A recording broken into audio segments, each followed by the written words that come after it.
Fala, gente, beleza? Tranquilo? Maravilha! Deixa eu me apresentar. Sou Adriano, professor de Biologia, e hoje vou dar continuidade à nossa resolução aqui do vestibular da FUVEST, primeira fase do dia aqui, 24/11/2019, que você não era nem nascido ainda. E eu já fiz a parte 1 e a parte 2 desse vídeo.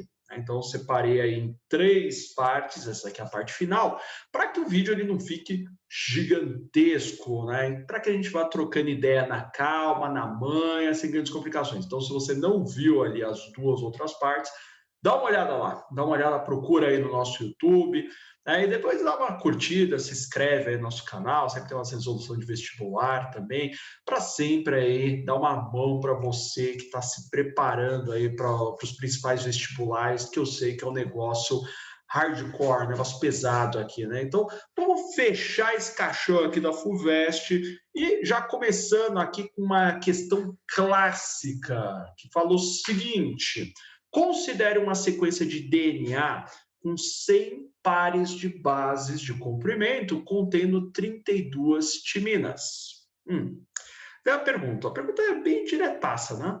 Quantas citosinas, quantas guaninas e quantas adeninas essa sequência ela terá respectivamente? Tá. Então, ele está falando de DNA. Então, a gente tem que lembrar que, normalmente, o DNA, ele é assim, né? Ele é uma molécula fita dupla, tá? Então, tem 2 fitas ali, que estão unidas justamente pelas bases nitrogenadas. Só que tem uma coisa que me chama muita atenção. Se você der uma olhadinha aí nesse desenho, você está vendo o quê? Ó? Que a citosina, vamos marcar aqui, vamos destacar, ó, a citosina, que é o C, sempre está ligado com uma guanina. Pode ver, ó. Então, citosina sempre está ligado com guanina. Aqui não interessa de qual lado tá, mas é esquema chave e fechadura. Então, se tem uma citosina, obrigatoriamente vai ter uma guanina. E se tem uma timina, obrigatoriamente vai ter uma adenina. Então, você tem que lembrar dessa relação entre as bases. Então, existe ali uma ligação através de ligações de hidrogênio, né, o ponto de hidrogênio, que é uma ligação bem específica. Então, se de um lado tem timina, do outro, obrigatoriamente, tem adenina. E se de um lado tem citosina, do outro, obrigatoriamente, tem guanina. Com isso, a gente mata esse exercício. Então, vamos pensar. Vamos pensar o seguinte, ó. Primeiro, ele falou que você tem uma molécula de DNA. Então, já está ali o nosso lembrete, né? Então, número de adeninas, que é o Azinho, é igual ao número de timinas, que é o Tzinho. E o número de citosinas, que é o C, é igual ao número de guaninas. Tudo bem. Só que, ó, só toma cuidado com uma coisa, hein? Ele falou aqui para mim que essa molécula de DNA tem 100 pares de bases. Bom, se tem 100 pares de bases, isso quer dizer que no total são 200 bases. Tá? Daí, dessas 200 bases, 32 são timinas. Bom, se o número de adeninas é igual ao número de timinas, então se eu tenho 32 timinas, eu vou ter 32 adeninas, certo? Né? Lembra que o número de uma tem que ser igual à outra. Bom, aí já tem 64 bases. Tá? Daí o resto, né, aí, né, faz 200 menos 64. Se eu fizer essa conta agora de cabeça, eu vou ter um derrame aqui. O resto tem que ser citosina e guanina. Só que eu sei ali que o número de citosinas e o número de guaninas também vai ser igual. Então, olha só, né? Se você fizer 200 menos 64, vai dar 136. Daí, metade de 136 é citosina, que são 68 bases, e a outra metade vai ser guanina. Então, nesse caso aqui, você já chegaria na letra C, já chegaria na letra C. E esse exercício eu considero um exercício bem fácil, gente, bem tranquilo, sabe por quê? Porque ó, só com uma parte aqui você já mataria, ó. Só de você descobrir isso daqui, ó, que você tem 32 adeninas, e aqui é respectivamente, ó. Então, a terceira parte da alternativa, ó, que é a adenina, tem que ser 32. Tem que ser 32. E a única alternativa, ó, que tem 32 é a letra C. É estranho esse exercício, porque ele é diretaço mesmo aqui, não tem muito que ficar cozinhando galo aqui, não. Olha só, né? Pois é. Eu acho que gosta, viu, de colocar esses exercícios clássicos aí de DNA, de RNA também, tá? Então é um bom caminho para você estudar. Esse exercício 56, ele é mais um exercício de ecologia, né, de poluição, um exercício legal, interessante. Ó. A combinação entre baixa biodiversidade, altas concentrações de poluentes e baixas concentrações de oxigênio dissolvido, que é verificada aqui nos rios que passam por grandes centros urbanos do Brasil, né? Um beijo para o pessoal do Tietê, beijo para o pessoal do Rio Pinheiros, né? Então, quem é de São Paulo conhece. Deve ser principalmente ao quê? Então, o que acontece aí nesses corpos d'água? Felizmente, você tem o lançamento de esgoto não tratado. Isso daí é gritante. É gritante mesmo, tá? E a partir do momento que você joga esse esgoto não tratado, tanto faz se é esgoto doméstico, se é esgoto industrial, isso daí vai gerar um processo que se chama eutrofização. Então, você joga esse esgoto, você está aumentando a matéria orgânica ali naquele ambiente, naquele rio. Isso daí vai causar uma proliferação de micro-organismos aeróbicos. Então, esses micro-organismos aeróbicos, eles curtem cheirar um oxigênio. Então, eles vão começar a consumir ali grande parte do oxigênio dissolvido na água. Então, aquela água vai ficar com pouco oxigênio, e se a água tem pouco oxigênio, você vai ter ali uma morte dos caras que dependem desse oxigênio. Ou seja, aí que você vai ver aqueles peixes morrendo, sabe? Aqueles peixes agonizando, que é bem triste de ver, né? Que às vezes aparece no jornal isso daí, né? Tem um monte de peixe ali morto, agonizando. É porque você teve todo esse processo antes. Daí depois que os organismos aeróbicos, eles morrem, o que vai sobrar no final da história? Bom, sobra uma água que não tem quase nada de oxigênio, tá? E com muita matéria orgânica, ou seja, um monte de presunto de peixe, né? Um monte de defunto de peixe. Então, nesse último momento, eu vou ter uma proliferação dos micro-organismos anaeróbicos, ou seja, os que vivem muito bem sem oxigênio. Daí eles vão começar ali a se alimentar daqueles peixes mortos e vai ter a liberação de compostos ricos em enxofre. Por isso que o rio vai começar a feder. Tá? Então, esse é um processo de eutrofização.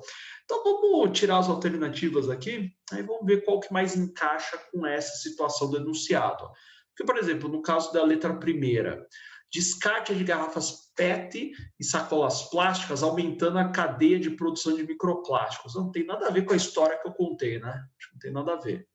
Na letra B, ó, aumento de intervenções de engenharia, como a construção de pontes e dragagens. Não, né? Não necessariamente uma ponte vai poluir um rio. Não. Se você parar de jogar esgoto nele, é uma boa coisa, né? Mas fazer só uma ponte ali não causa tanto impacto. Dragagem ali também, às vezes pode causar um certo impacto, mas não, né, nesse sentido aqui do exercício. Aquecimento da água do rio devido ao aumento da temperatura média das metrópoles. Não. Isso daí não vai causar um aquecimento significativo ali da água do rio, não, tá? Não. Isso daí não vai interferir, não. Interfere no seu dia a dia, mas ali na água, quase nada, tá? E no caso dessa letra última, ocorrência mais frequente de longos períodos de estiagem, aumentando a evaporação. Não, depende do local, né? Às vezes tem alguns locais ali onde o regime de chuvas ele é bem regulado, né? Então você vê que a que mais encaixa aí no nosso raciocínio é a letra D, né? Letra D aí, ó. Então você tem o D de descarte de esgoto doméstico industrial sem tratamento. Tem próximo aqui, ó. Essa próxima questão ela é uma questão de interpretação de texto.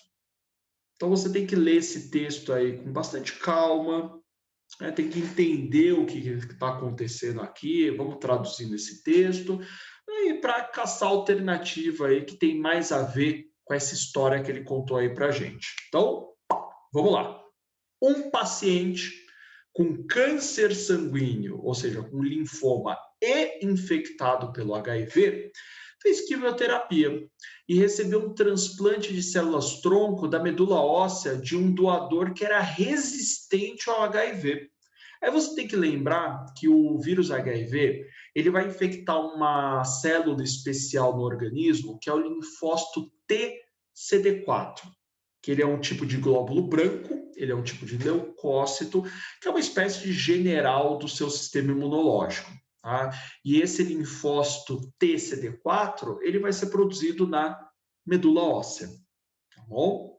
Daí, como resultado, tanto câncer como o HIV retroagiram nesse paciente, o que recebeu o transplante. Interessante isso aí, ó. O receptor mais usado pelo HIV para entrar nas células do corpo é o CCR5, né? Porque o vírus, qualquer vírus, tá? Não precisa ser só HIV, não. Ele vai se ligar ali em receptores específicos na membrana das células hospedeiras. É um sistema chave-fechadura. Tá? Então, por isso que às vezes tem vírus que só ataca bactéria, por exemplo, né? Porque ele só consegue se ligar na bactéria. Só tem vírus que ataca a planta, que ele só consegue se ligar na célula da planta. Tá? Então é meio chave-fechadura mesmo. Um pequeno número de pessoas resistentes ao HIV tem duas cópias mutadas do gene aí do receptor CCR5. Isso significa que o vírus não pode penetrar nas células sanguíneas do corpo que costumam ser infectadas.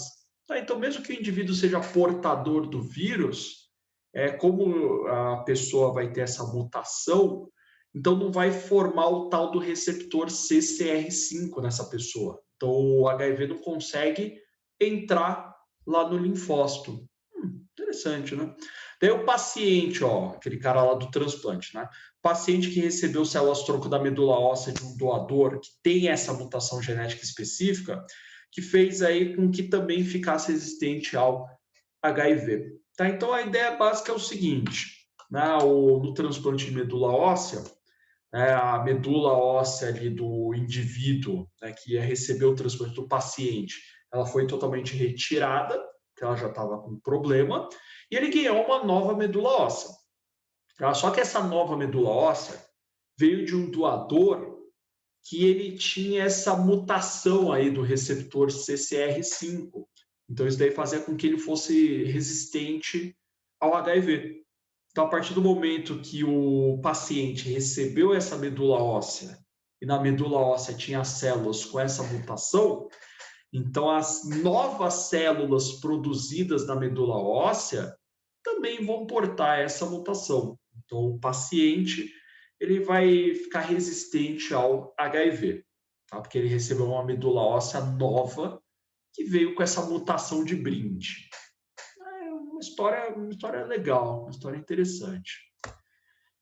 Agora a pergunta, né? Então, baseado só no texto mesmo, né? A terapia celular a que o texto se refere, olha a letra primeira, permitirá que eventuais futuros filhos do paciente transplantados, tá, possuam células existentes daquela infecção pelo HIV. Não, gente. Não, sabe por quê? Você só passa uma característica para o seu filho, para sua filha, através de genes contidos nos gametas, no óvulo ou no espermatozoide. E por acaso, nessa história maluca que ele deu aí, ele mexeu no testículo da pessoa? Ele mexeu no ovário da pessoa? Não. Não, então os gametas que esse indivíduo ele vai produzir, eles não vão ter esse gene que causa resistência ao vírus HIV. Não, porque o que aconteceu aí, na verdade, foi uma alteração em algumas células somáticas. Então, quando você recebe medula óssea de alguém, eu estou recebendo célula somática. Eu não estou mexendo ali na parte das células germinativas, que são as espermatogônias ou as ovogônias, e isso daí não vai interferir em nada na carga genética do espermatozoide ou do óvulo, para que isso daí seja passado de pai para filho. Então, isso daí não é hereditário, não. Tá fora, né? Olha a letra C. Vamos pular para a letra C primeiro? Promoveu mutações no gene CCR5 das células do paciente. Não, gente, não. Você tem que lembrar, ó, que quem tinha essas mutações era o doador. Então, esse transplante de medula óssea, ele não vai promover mutação em ninguém. Não, eu tirei a medula óssea do paciente, joguei ela fora e peguei uma outra medula óssea do doador. Então, o doador já tinha mutação, né? Não promoveu mutação nenhuma. Não, tá fora isso aqui, ó. A letra dado, ó, gerou novos alelos mutantes. Não, gente. Não. Ele já tinha a mutação. Eu não formei novos alelos mutantes. Não, o cara já tinha isso daí. Então ele está tentando te enganar aqui, tá? Ó, gerou novos alelos mutantes, está fora, ó, que interagem com os genes do receptor CCR5 do paciente. Não. Eu tirei a medula óssea do paciente ali também. Não tinha esse gene. Quem tinha esse gene mutante aí era o doador. Tá totalmente fora isso daqui, né? E a letra última, ó, confirma que o alelo mutante que confere resistência à infecção pelo HIV é dominante sobre o alelo selvagem aqui do gene CCR5. Não, já está errado. Já está errado, né? Porque, se eu não me engano, aqui no texto, ó, deixa eu voltar aqui um pouquinho no texto, né? Ele falou o seguinte, ó, que um pequeno número, ó, de pessoas resistentes ao HIV tem 2 cópias mutadas do tal do gene aqui, do receptor CCR5. Quando eu falo isso, muito provavelmente o gene é recessivo, porque um gene recessivo ele só se expressa em dose dupla, é o azinho, tá? Enquanto que um gene dominante basta uma única cópia dele para ele se expressar. Então, quando ele coloca ali, ó, que tem 2 cópias mutadas do gene, já tem que ler isso daí e falar, putz, espera aí, então esse gene ele é recessivo. E ele fala aí na letra última que o tal do gene mutante ele é dominante. Tá errado, né? Tá errado. Então, você vê que só sobra a letra bola. Então, isso daí possibilitou a produção pelas células sanguíneas do paciente após o transplante, aí sim, depois do transplante, de receptores CCR5, os quais aí o vírus HIV não se liga. Questão boa essa daí. Aí você vê que é uma questão aí madura, não posso falar questão madura aí, que você precisa ler ela com calma, né? Pegar os detalhes ali para ir batendo no texto e falar, opa, o texto não falou isso, opa, o texto falou isso, então vou marcar essa daí, tá bom? Tranquilo? Então, letra B. Letra B de um beijo aí para vocês, tá, gente? Então, obrigado aí por assistir, né? Fechamos aqui essa resolução dessa prova aí da FUVEST, né? Não se esqueça aí, né, de dar o like, de curtir, de comentar, de compartilhar, de se inscrever aqui no canal, ativar as notificações aí e passa esse vídeo também aí para o pessoal que está se preparando aí para os grandes vestibulares, né? Porque é sempre bom a gente espalhar conhecimento aí para todo mundo, certo? Tranquilo? Então é isso aí, gente. Agora eu acho que eu vou comer um bolovo. Você sabe o que é bolovo? E o que é bolovo, né? Vou embora e tchau. Fui!